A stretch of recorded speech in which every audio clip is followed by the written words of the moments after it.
Good morning, Greg. Good morning, David. How are you And this morning? I'm good. And good morning, everybody else. I see. Ben is in the chat. I Mm-hmm. haven't seen Ben in a while. Hello, Ben. Hello, Dominic.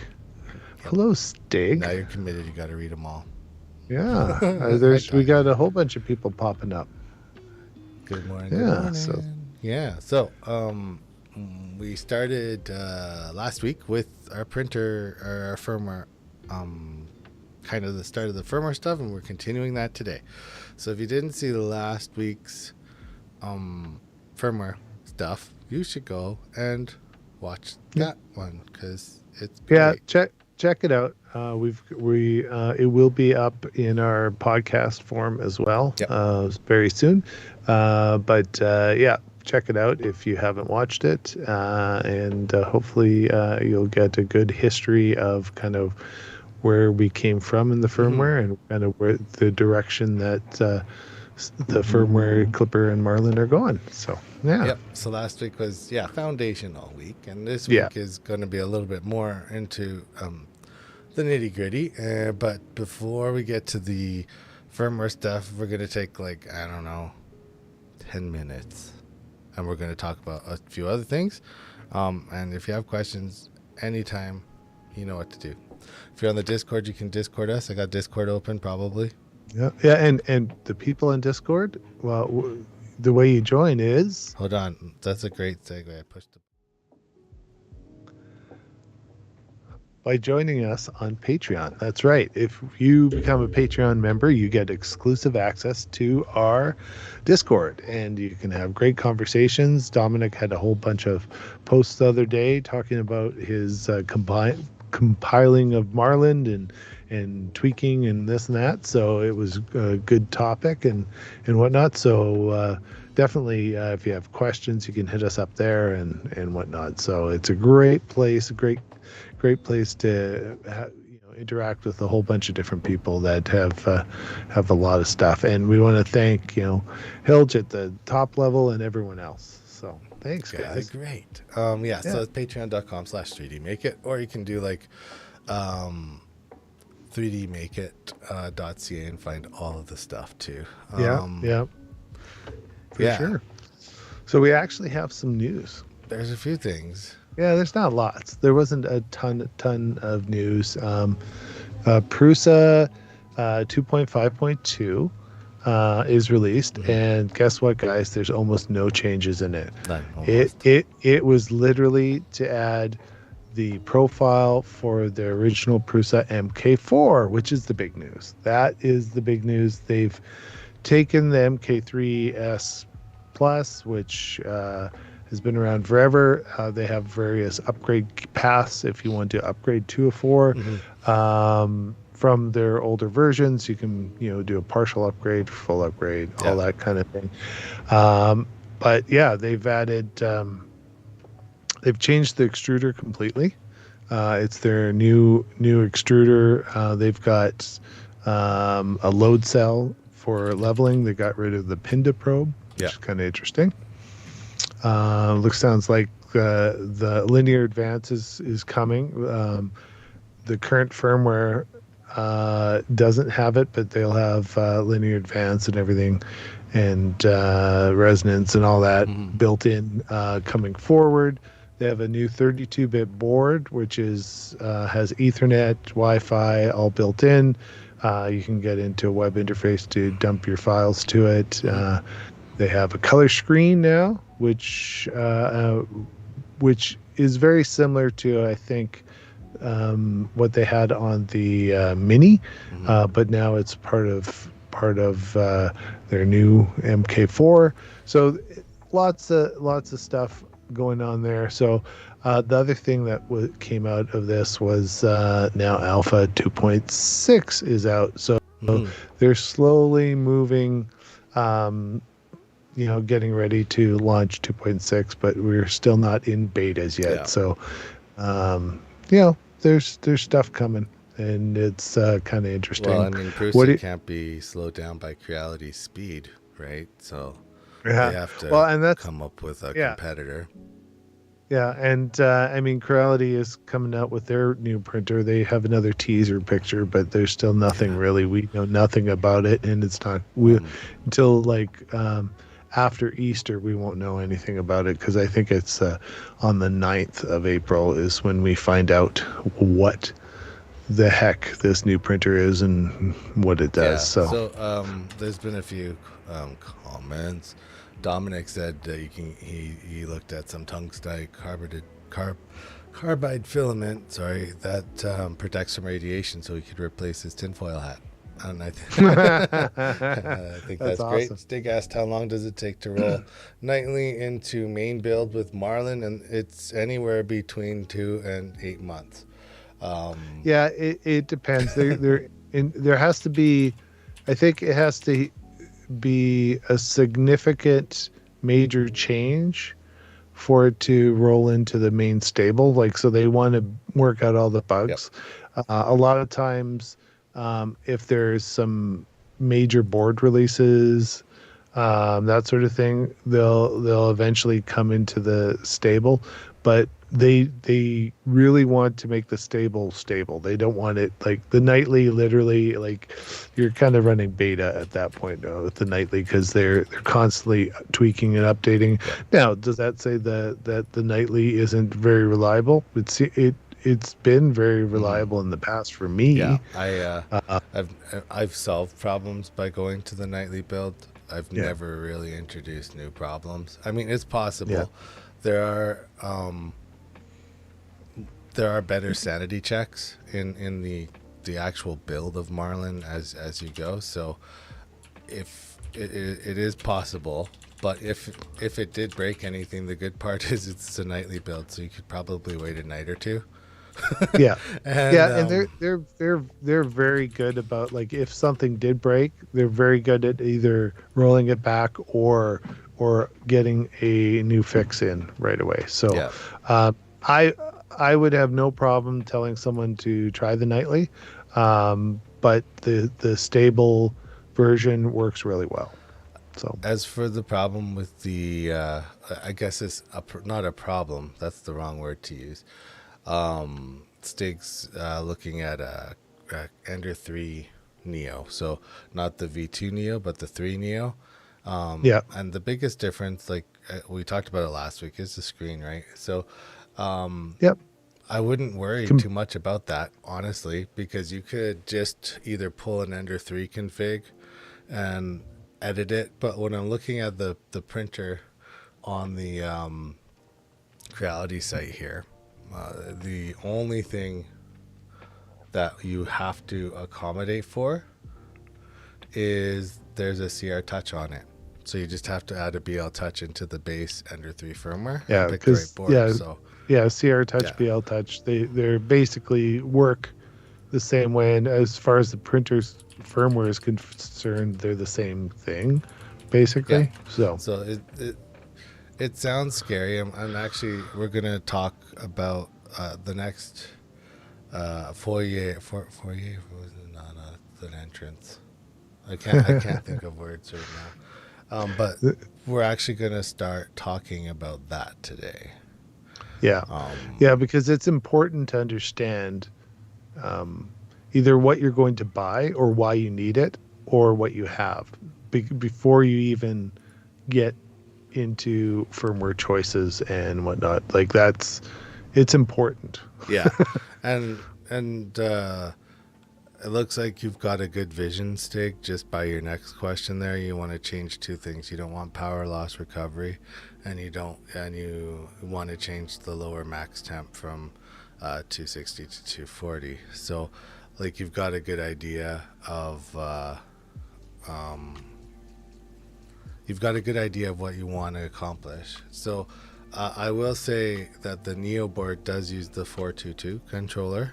So, as far as compiling for it, you could grab anything that has the 422 controller or just the Ender 3 and change the 422 controller in, which is probably easier. Yes, Yeah, foray. that one, Dominic. That's what he was I'm going having a for. rough morning, but we'll Not make it. enough, not enough caffeine. Not enough caffeine, too much sugar. It's stupid. Yeah. Yeah. Um, so when you're talking about firmware, and this part of the conversation is going to be universal, so it doesn't really matter what firmware you're looking at. We Yeah. can look at things like, so for example, what Stig just said. There's good reason to remove power loss recovery, right? From a firmware, because it will eat through your SD cards, and then you'll wonder, Yeah. why am I losing SD cards? Yeah. But to start with, when you're building any firmware, it's based off of, one, the hardware, right, like the actual physical printer, and two, the controller, which is still hardware, but it's in the printer because it's a controller. Well, yeah, mechanical versus Yeah. electronic. So right. So once you kind of know what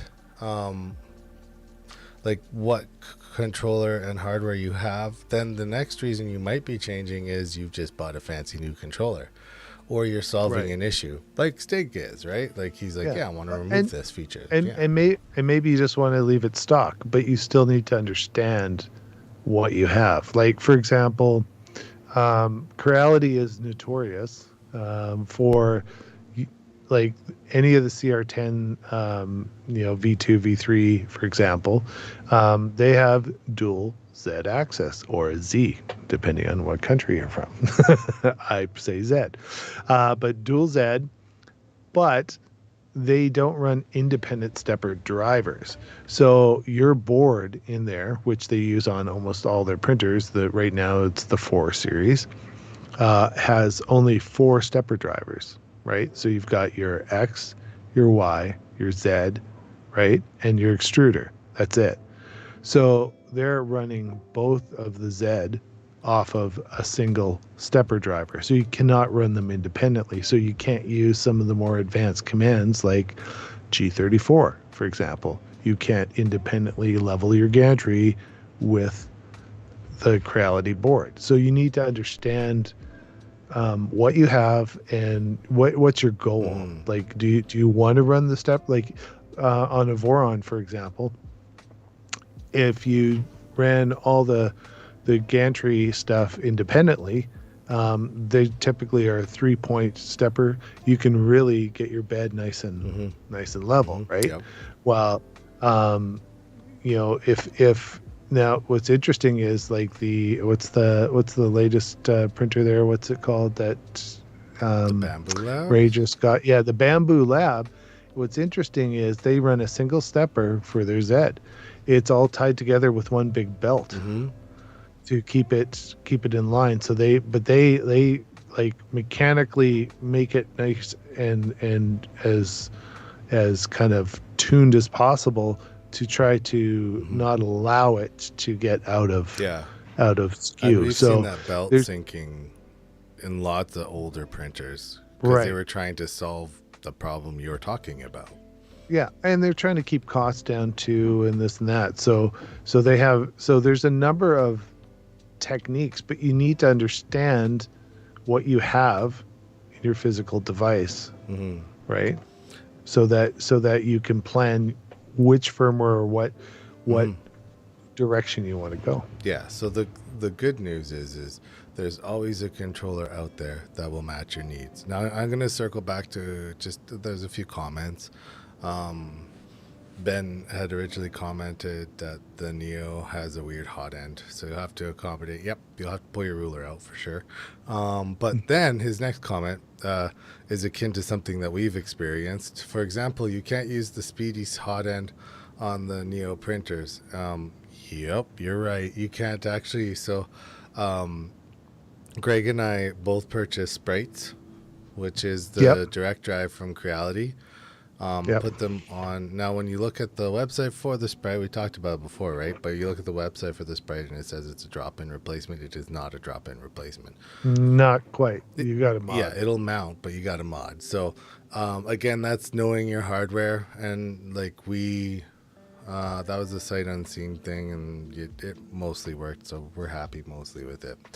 But once we get past that, we need to think about the feature set that we want our printers to have. And this could include things like Stig's talked about, right? It's important to make sure that if you're not going to be printing, or your printer's in an area where it's going to be communally accessed, you want to set your limits so that nothing can really break if somebody accidentally just like cranks the heat all the way up and then walks away, right?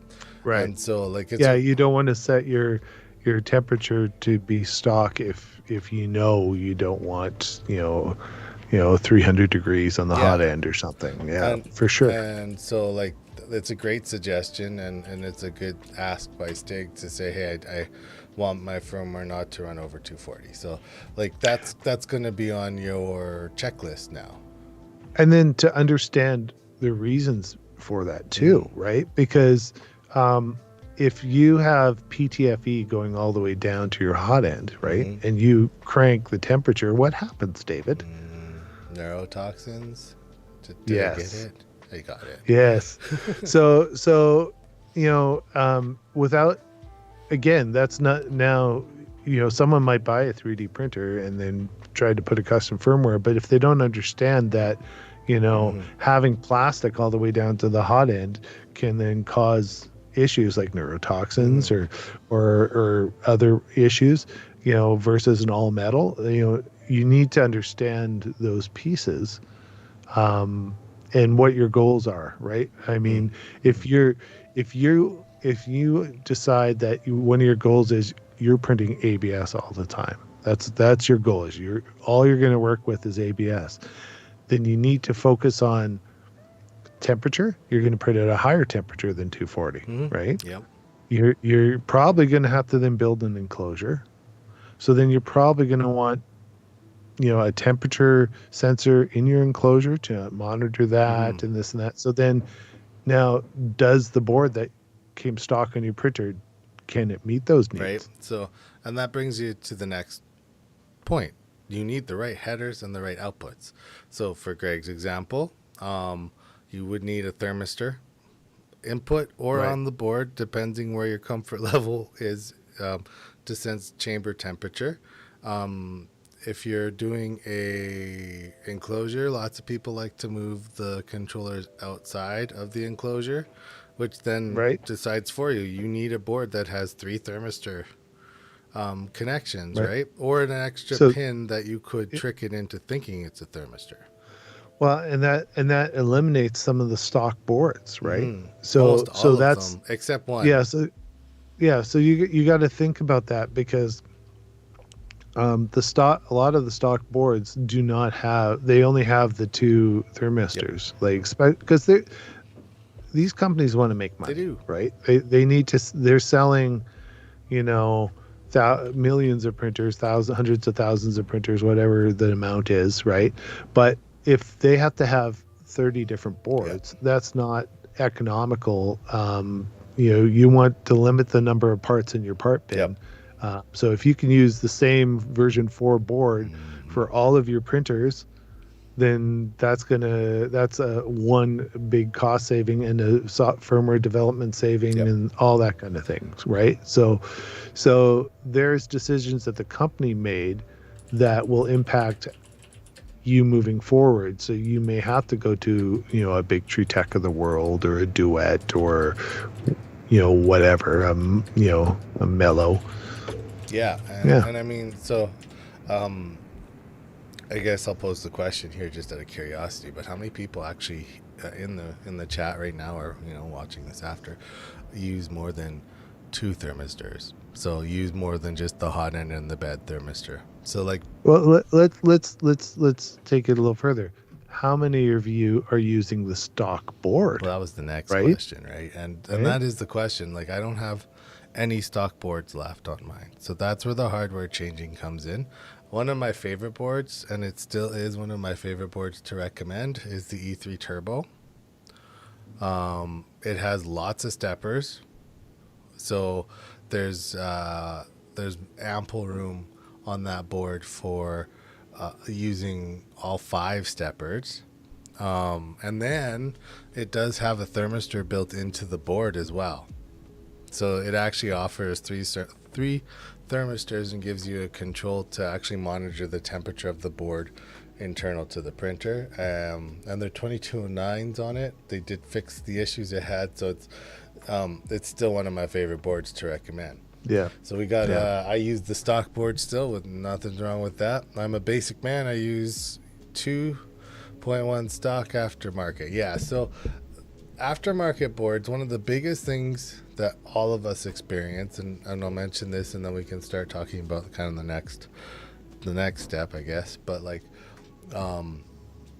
we don't like noise, and lots of our printers sit beside us. So one way we can fix the noise is with PWM controllable fans. Yeah. And so the stock boards, if you're lucky, will have maybe one. Yeah. Yeah, a lot One of times header they'll that's have one. PWM? Sometimes two. But Like never I think, three. but never three. Like there's always that's the one thing. Whereas if you look at a lot of the third party boards, not only do they allow, a lot of them allow for PWM on pretty much all their fans, maybe a handful, one or two extra headers that are just always on, but a lot of them also allow for multiple voltage. So your fan doesn't, you can get 5 volt, 12 volt, or 24 volt fans just by jumper selection depending on the board you choose. So that's another choice, right? Do you have a whole bunch of 12 volt or 5 volt fans or something kicking around that you want to use? Well, that's going to help influence your board choice too, because there's a lot of them out, like the Spider, for example.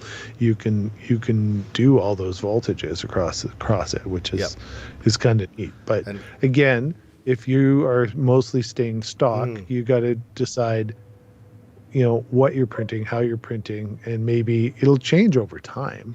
It will, and that's okay. And I'll continue that thought in a second. But Dominic asked if I put a copperhead heat break sleeve in my Creality hot end, is there an argument for buying an all metal hot end instead?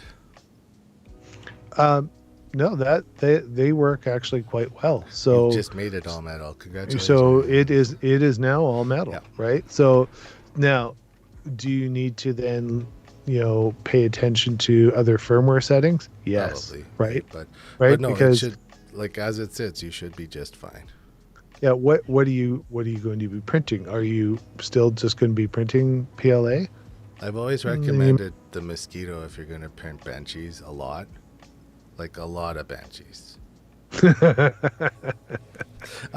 So we do, like, so I know Ben mentioned, and he's not wrong, that SKR boards and some of the have some stock issues with them where they will fail. And thankfully, if you wait further along in the line, that usually gets better. But I know the experience can be souring. But the great news is there's a lot of options out there for non-stock boards, right? Like Greg mentioned a few. I have not had a failure on an SKR board. I had a faulty one from the manufacturer that we had to remove a chip from to make work. But other than that, all of them that I bought have worked fine. I haven't even had a bad stepper. I've had to trade one out. I've had one that just wouldn't work, and it wouldn't power on. So I mean, it but that's my personal experience, right? And I'm not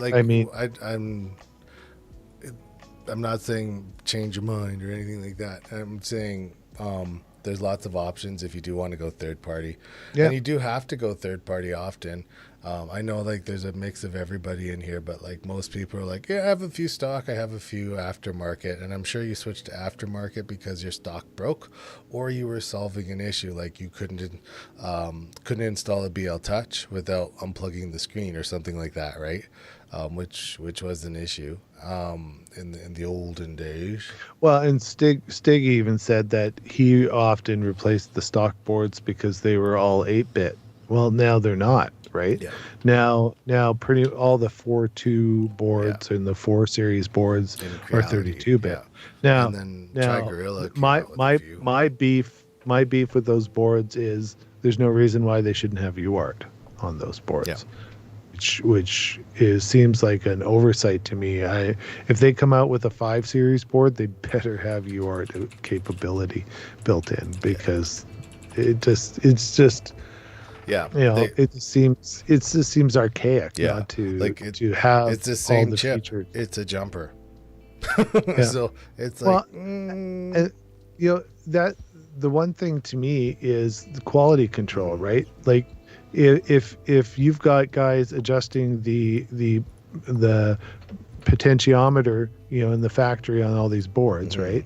I mean, that's labor intensive, right? They've got to precisely adjust them. You can only turn it a little bit and it'll change.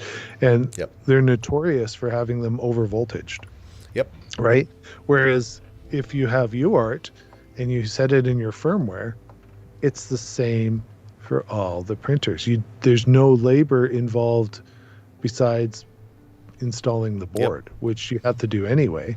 So it's quality control, like it's a quality of life thing. Like going forward, your boards aren't going to burn out as fast, and that's the one thing that we have seen is the Creality boards will burn out because they often have the voltages way too high on those So you got to steppers. be careful, and the UART will help you change that. Like properly configured, you can edit the voltage. Now the voltage actually has to be hot enough.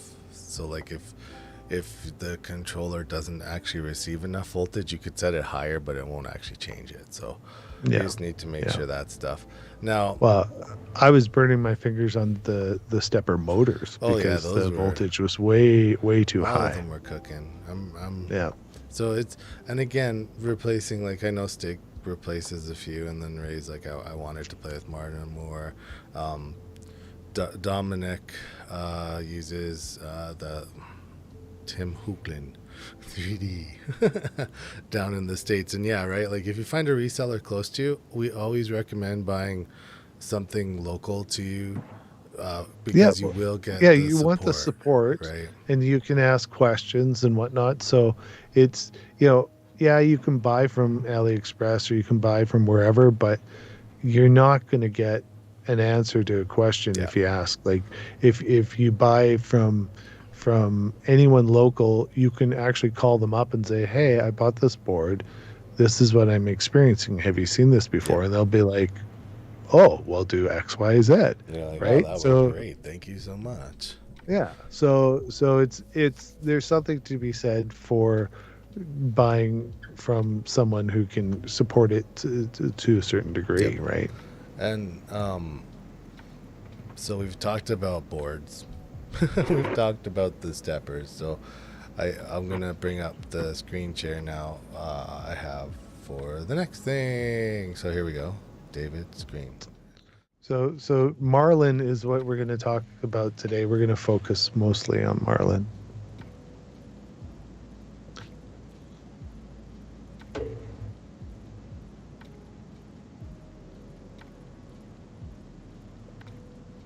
Right.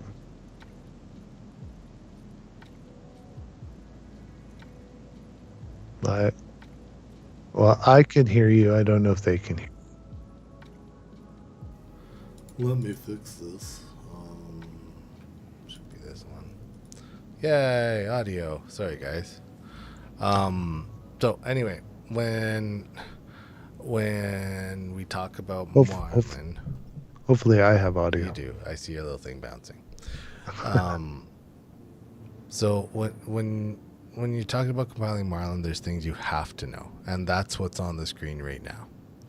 So you have to know the most important things at the top on the left. You have to know what board type you're compiling for and the chipset. Okay? Yeah, and that's I think that's one of the biggest stumbling blocks that people get is like they'll just download the template, throw it in. They spent hours getting their because their first times getting their environment set up to do this, they get it loaded and then they get compile errors because they didn't change the board. They don't understand that it's the stock 8-bit board that is in the template a lot of times. And so like when you're working, so from the example files, they're pretty robust now for the boards that they do support. Like Stig has found out that sometimes you actually do have to go into the nightlies if his printer's new, or if it's just maybe not as popular as a printer as it could have been. And so then they take you in and kind of like show you half the way. Let's say that. Should we just be maybe maybe this is later on, talk about the templates and how they work and kind of what to expect if you get a template, or should we talk about that a little later? Into future time in 4 seconds. So okay. Now if y'all want to take a screenshot of this, we'll leave it up there for a second. But we're going to kind of talk through this as we go. And we will bring up some Marlin stuff. Do you want to do it or do you want me to do it? We didn't talk to bring up the Marlin config and stuff. You can bring it up. Okay. So the reason we're sticking on YouTube, we talked about going to Discord on it, but Discord only lets us broadcast at 720. So YouTube lets us broadcast at a higher resolution, which should make it easier for y'all to see. So we're going to keep this in mind. Okay. Hope you all had time to screenshot, or you went back now. All right. I'm just going to pop this out here and maybe there we go. Perfect. Okay. And we're going to start from the very, very beginning here. We're going to download some fresh sets of stuff. So I think you've all been here before, the Marlin firmware page. We're going to do the same thing with Klipper. Don't worry, Klipper is just going to come after, because there's probably going to be a few different Marlin episodes moving forward, because there's only so much you can do in an hour. So the first one I downloaded was the 212 zip. And that one just downloads, right? And that one there, so everyone's clear, that one is the stable Marlin. Yep. If you have a board or something that isn't, is newer, you'll want to go down a little further to the nightly.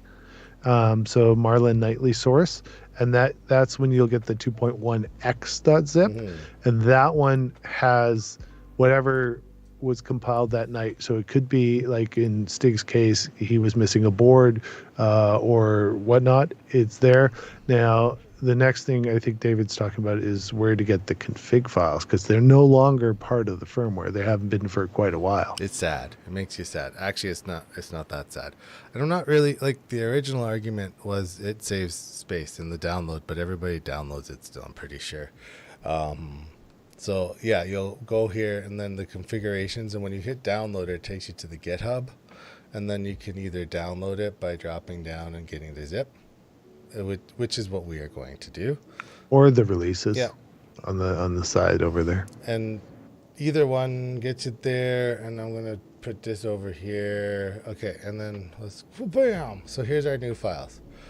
I actually don't know what's in some of these folders. Here's some old Marlin firmware here, but you can see, so this is the first step. Now you can see and that all of my Marlin, like my old Marlin, it's literally on the root of a D drive here. You need to make sure that you save Marlin to the smallest folder name you can. Okay, so you don't want to make a folder chain like this is my firmware new, firmware revision, Marlin 2.1. No. The longer file chains and structures and whatnot, compilers kind of get angry. And Marlin itself, if you go into some of these subfolders and stuff, it can get pretty long in file path name too. So what I'm going to do is I'm going to grab Marlin 2.12 here, and I'm just going to extract it right to the D drive. So it'll unpack itself in a matter of, I don't know if this is an SSD. I don't think it is. So it'll take a second. But once it unpacks, we can look inside the folder, and I'll show you kind of around and I'm sure lots of us have seen some of this already, but there's my new one up there, and we're 50%. And you'll also have to extract your configuration examples if you're using them. Like Yep. if we're going from scratch, obviously you're not going to need to. Yeah, But and there's a reason why. So like now this next part is going to come down to like personal preference. Okay, there is a reason why I don't unpack the config releases. But let's go into our Marlin folder to start. And it looks very similar to the way Marlin 2 always has. You should make sure that, again, when you're unpacking this, you don't, like out, and Dominic just said it too, don't leave it in your downloads folder, because the downloads folder already has 3 subfolders in front of it. So you're not, so always, like if you're going to put it somewhere, put it on a root of a drive, if you have an extra drive like mine here, or if you have a thumb drive even. A lot of times, just to organize it, I'll have like a folder called like builds or something, or I'll call it like Marlin, and then when I go into the Marlin folder, I'll have various versions of Marlin. And that's extracted in there. Enough. That way, I keep it as short as possible. Yeah, and then you know which version you're working with, because how many people own more than one brand and type of printer? All of us. I think the answer is everybody. So you're going to have a few different versions. So in Marlin here, if you look in the config folder, and then you say, hey, there's no configs, what's going on? That's where this readme is now that says, hey, do you want some configs? Go here. But we've already done that. But this is, it's telling you, like, we took them out. They're gone, but they're not lost forever. Yeah. Okay, now we're going to pick on an Ender 3 Neo, because it's been an example that people have used. But so remember, this is the current build and the current stable build of Marlin. So we picked a brand, we picked a printer. Now I'm going to bring back maybe if I can find it. I don't know if I can find it. Did I close it? I don't think so. I closed it. I'm dumb. I'll bring it back in a second. But the first thing on our checklist was we need to know the board and the chipset. So that's what we're accomplishing right now. So if I go, there's a number of ways to find out. There is, but since we're picking a board, let's pick a board first. Or an example first, sorry. So if we go into the config releases, we just keep going, and I'm not unpacking any of this. I'm just browsing it in the zip browser. Then I get to an examples, and the nice part is this folder. If you screw up, they've given you the default config H and config advanced, so you can go back. You can go back. So that's great. So we know that our brand is going to be Creality here. Creality, and then we said we were going to work with the Neo, Ender 3 Neo. So if we go down the list here, it's like, hey, there is no Ender 3 Neo. But there's an Ender 3. That's not quite what the Ender 3 Neo is, though. It's closer to an Ender 3 Pro with a BL Touch. So we're going to start off of this guy. And then we get offered these selection of boards inside. So this is where you have to know which model of board you got. So for our example, we're going to keep on going with Stig here. For our example, we know that he's going to buy a brand new Creality Ender 3 Neo. So I can grab a window, bop, Ender 3 Neo controller, and since I don't have it, I'm gonna just like look for images of it. So here's a Creality Ender 3 V2 Neo, right? But we do know actually that they're the same board in both Neos. It's just that the screen's a little different. So we know that the Neo is running this board, and if you look at the silk screening right here, let's see if we can open this in a new tab. Bop. Yeah, there you go. So if you look at the silk screening in the center of the board, it tells us that it's a Creality version 4.2.2. Okay, so Right. the other way to find this is tipping your printer over, taking out the 3 screws underneath, and looking at the And board, looking at the board. right? Crazy. If it has the correct version of Marlin on it, you might get lucky if it was configured new from factory too. But I doubt it. Usually they don't go that far. They're just putting the base configs. So we know that our Neo, even though it says Ender 3 Pro, we know that our Neo has a 422. So what I'm going to do is go in here, and you can choose whether or not you want to use the boot screen and the status screen. I like to bring them, but I don't think Greg does usually. Do you?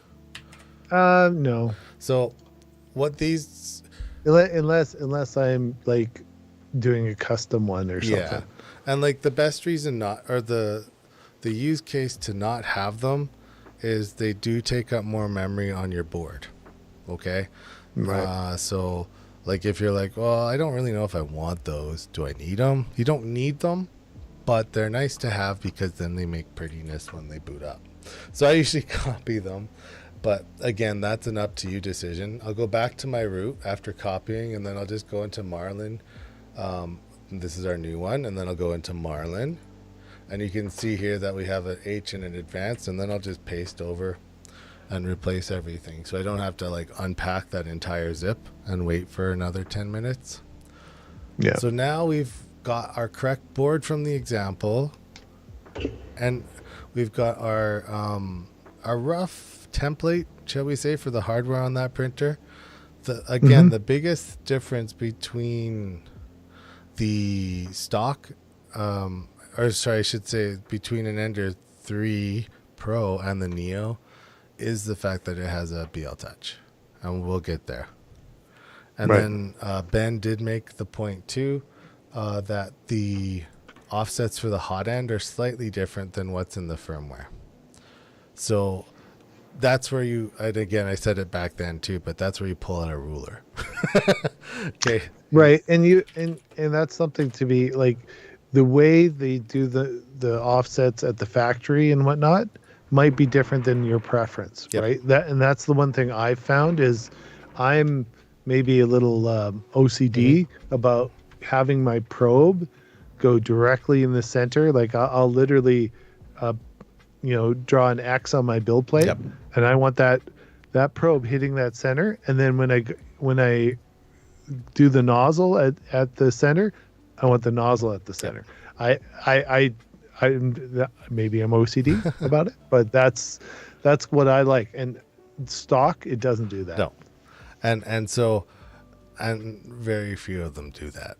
So you might have to change that, especially for the BL Touch stuff. Now, we've taken care of the first actual 4 points almost on this list now, just by using the example, the template, right? Because if you're manually configuring it, again, you have to know your model, know your processor, right? And then you have to know, okay, baud rate, serial connections. So someone has taken those steps and done that for you in the template, which is, a lot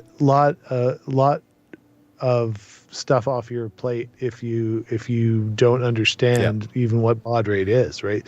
We are a nerdy community here. We understand that. We understand. But there are a lot of people that maybe are going to be trying this for the first time that aren't as savvy, and they're really a little nervous or gun shy, whatever you want to call it, right? And so having those as a good basis, those templates, is a really nice step to start with. It really is. And on most modern controllers, so what, the 60, 67, 68, 69, and what are the other ones? I can't remember the other brand off the top. We'll see it in a second though. But most modern controllers, the baud rate can almost be a preference. You can set it higher than usually what the config has, but there's advantages and disadvantages, right? Commands can send faster, but you also risk dropping packets and then losing connectivity. Or if you use one of the big Tritech screens, they're very finicky if you don't select your baud rate correctly. So right now, we'll open it up. We're going to look at the first few here anyway. But at this point in the game, This is where you should be pulling out your ruler and thinking, okay, I have a printer here. I need to figure out a few things. What's my build volume, right? What is my extruder offset or my hot end offsets look like from left and right on the gantry, and that kind of stuff, because you're going to need it in a second.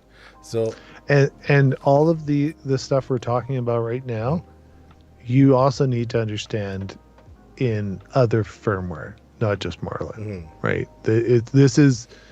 These are universally transferable for sure, to other stuff. So it's important to understand this stuff. And like, I mean, obviously in Klipper it's not in a configuration.h folder, but I mean the language does transfer. So I'm just going to open some hopefully VS Code here. I was thinking, did I ever open it on this computer yet? I did. So you can see that my VS Code opens, and I've got some stuff already in here. I'm not sure where that stuff is from. So I can like either open a new workspace, or I can just open a new file. And then I could get rid of the old workspace stuff if I wanted. I think you can actually hide it now. Yeah, remove from workspace, right? So there's a couple different ways to get there. I did do a video, 2 summers ago, about like how to kind of navigate VS Code. So that would be a good checkup if you wanted to reference some of this stuff. So you can see, like, it's like, I did an update. No, later. The first thing you're going to need to install is Platform.io. So that, go to your extensions, go Platform.io, and it'll install C, C++, and Platform.io all at the same time for the IntelliSense stuff. There is the Marlin auto build. So, like, if you look, I obviously did this before they made it a package with Platform.io, because usually it downs with it. But in the extension, type in Marlin auto build, and you can install that one too. It actually works now, which is nice.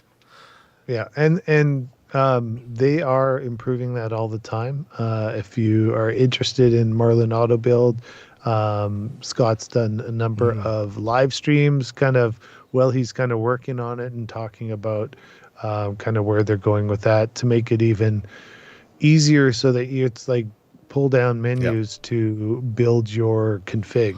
So you can tell that they're getting there too. Like they're going for this graphical GUI that you don't have to like type anymore. It's great.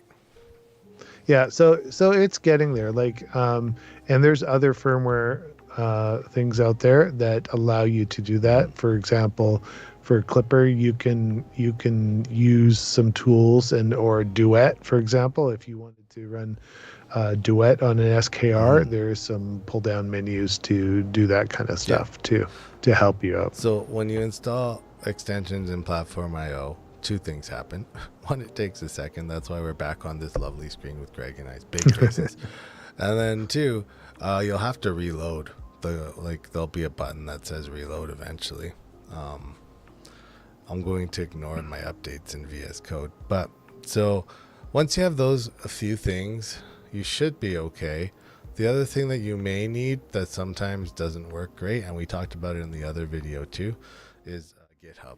So you might have to go grab GitHub if you run into issues. But so we're here. We're going to click on our little alien. That guy is Platform.io, and we're going to hope that it works. We're going to ignore this, because if you try to fiddle with it, it will break your Platform.io. So don't fiddle with it. And maybe just talk a little bit about the navigation around the windows and whatnot, just so. So, like, there's a few different ways in VS Code to bring in your project. You can open the project folder. In theory, that brings it in. But the best ways to do it are from the PIO home. So if you install PIO, it should auto open when you launch VS Code. Sometimes it doesn't though, and you can just click the alien and it'll bring you here. And you can actually pick a folder right from the project menu up here where your it says where your Platform.io ini is. So if we look at, not the Windows Store, Wah, wah, wah, wah. If we look at our Marlin folder and just go back one, the platform ini is actually in the root folder of the Marlin 2.21. So that's the folder you really want to load. Yeah. So, because it will have all the default stuff. and again, you can pick the folder from here, and then you can go, okay, this is the Marlin 2.21 folder is where my file is, and I can select the folder. And it says, do you want, no, I don't want to save the workspace. So the workspace is like all the current folders and stuff, but we don't have any. So I'm just going to click don't save. And then you can see that it's like, oh, do you trust Marlin? Spoiler alert, you have to pick yes here. Okay. Yeah, otherwise your day has started even worse. Yeah. Now, if this is not something that you've downloaded and know what it is and that pops up, think twice. Because Platform.io does give license for stuff to compile inside. Yeah. So as soon as we've loaded the Platform.io folders, you can see a few things happened. One, Platform.io ini did open. So it opened like the initial Platform.io configuration file. There they are, STM boards. That was the other brand I was trying to remember. Yeah, and you should know that if you just left this, it's fine. You would get some errors if you just tried to compile without using the Marlin Auto build, because the default environment is Atmel 8-bit 2560. Yeah, Mega 2560. No, so you can change that, but you don't have to now. And you will be fine. Oops, sorry. You will be fine now. You can close this window. Who cares? Because Marlin Auto Build is here, and Marlin Auto Build has got you. We don't have to do anything in this right now. It just opens. So we're going to actually close Platform.io Home, and we'll leave Marlin Auto Build open for reasons that I don't really know, but it makes me feel good that it's there. So if we go into our Marlin folder, you can see that it has like all of our configuration advanced, and then like the boot screen stuff that we copied. So this is really where we're going to start. But I do want to look at this right screen really quick before I click anything. Just from opening the file, Marlin already knows that we're compiling 2.2, or the auto build knows it's 2.1.2. Yeah, it already knows that it's an Ender 3 Pro, which we're going to change to a Neo for Stig. We got one extruder, which is correct. So like the board is a version 4 board. You can see that it says 4.x, and that it actually lists the chipset beside it. So it's either an STM32F103RC or RE. See, I didn't read it twice. You guys were worried I was going to read the whole thing twice. I didn't. It's fine. And then it just tells you the architecture. This can also be changed too at the bottom in your Platform.io environment, and you can change. So you could look up like Creality, and then what's interesting is you can see that it has a number of different build environments listed there. There's 5, right? As choices. They're great. So you can build any of those. If you want. And so this comes back to knowing your board too a little bit, but like for us, we'll grab the RC. I think these ones are RC, so we'll grab RC. So we'll pick Creality RC, and then as soon as I pick that, I think they're RE, aren't they? Maybe you can change, because RC was the 256. Yes, you are. And so I think they're the RE, the 512. So no worries. Look, see, I just click the same button again, type Creality in again. Let's type Creality correctly again, and then we'll go into the RC. Why do you do this? Oh, 2 C's. There we go. So we'll pick the RE Creality. There. So now the build environment on the bottom changed. If you look in Marlin Auto Build, it kind of looks the same, but since you've changed it here, it's now changed. It gives you build options right from the auto build. So like if at this point you were confident in the fact that your config H was right, you could just hit build here and it would go. But we're not confident yet.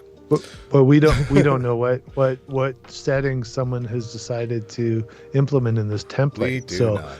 So they could have gone 400C on the hot end. Like so it's important, even though you're using a template, don't just blindly use it. So one thing you'll notice when you use the config example is right under the opening of the program, it'll tell you where the current config example is in the directory, and it's reference. It doesn't actually compile anything important with it. This is just for user reference. It's your note. It's a note to self. And the version matches what we think we should have. It was 2.1.2, so that's good. So we can just confirm, since you're the one building the firmware, you could put like your name, and you could put like, I'm gonna fix my name, I see it. Enter 3 Neo. And that's just like good. It'll show the author on the boot screen and stuff, so it'll let you know. And I do the same kind of thing. So that, like, for example, I don't leave mine as stock Marlin 2.1.2 or whatever the version is. I tell it what version of printer I'm building it for. So that way I can just copy the Marlin stock one multiple times, and then I can use that one to build up my different configs for my different printers. And I don't. Are you talking about this number up on the define configuration? No, I'm talking about the folder structure. So when I do it, I make sure that I have a separate folder for each of my Marlins. They might be the same version of Marlin, but and then I just add on the printer I'm doing it for. So like I might have Marlin 2.1.2 Neo, right? Just so that we talked about keeping the path short, but it's kind of nice to have that. So at this point, we've been able to confirm now, just getting to line 93 even, that our serial ports, our baud rate are all set up here. So we have our serial port set up for the 422 board, the baud rate at 1152. Again, you can go higher on this board, but I wouldn't push like the upper limits. Maybe 250 is okay, but don't go any higher than that. The stock seems to work really well. The motherboard is already defined, right? So if we look at our checklist now, we've got, okay, we've done this, we've done our serial, cosmetic name, brand of printer, we've done that in the comment there. So now we're actually going to start working on the nitty gritty of the actual printer. However, we have to push. We got to thank some people. Heck yeah, let's do this. So, like, thanks again to Hilch, who's at the top here. He's at our tree supports level, and everyone else on the list here. A lot of you are in chat today. Thanks a lot. It's great to have all you along. Again, we do lots of good, chatting and whatnot in our Discord, which you get exclusive access to if you are a Patreon member. So, again, thanks to everyone who's on this list. You guys are great. He's not lying. Check out 3dmakeit.ca, patreon.com/3dmakeit, or youtube.com/3dmakeit. The last link is irrelevant because you're already watching this video. But we do appreciate y'all. So I mean, we got quite to the point where we're ready to start the nitty gritty, but you have to get past the basics, and this will allow you guys, if you guys want to follow along as we're kind of doing this, if you can rewatch the video, get to the point where you've got your environment loaded, you've got your platform IBO in there, you've got your Marlin downloaded, you've got your base template. I mean, you guys can follow along as we move ahead through this series, so that you can hopefully in the end we'll see some troubleshooting of errors and whatnot as we compile, but it'll be perfect every time, right, David? Oh yeah, every time. No issues. Just hit compile and it'll work. Never. So we'll probably next week we'll wrap up our Marlin, although next week I don't know if we're around because it's Easter. Yeah, so Easter, I got family in Yeah. town and whatnot, so we might or might not be here. Probably we're going to if we do anything, we'll continue the series the Yeah. next week. Anyway, this is So a continuing. Yeah. we might have something short news wise and whatnot, but we'll continue on with the Marlin, going through the slide there and making sure that we've got you guys to where you need to be Yeah. for building. Yeah. And so maybe see you next week. Check the Discord for updates on the stream status on Easter. If we don't see you and you do the Easter stuff, I hope you have a wonderful time off and enjoy some time with friends. If not, just enjoy Yeah, your if time. not, just enjoy your Because not time. everyone celebrates Easter, but they might celebrate days off. If you celebrate days off, enjoy your day off. I love that. Just celebrate your days off. Anyway, we'll catch you guys later. Thanks for coming. Have a good one. Bye, guys.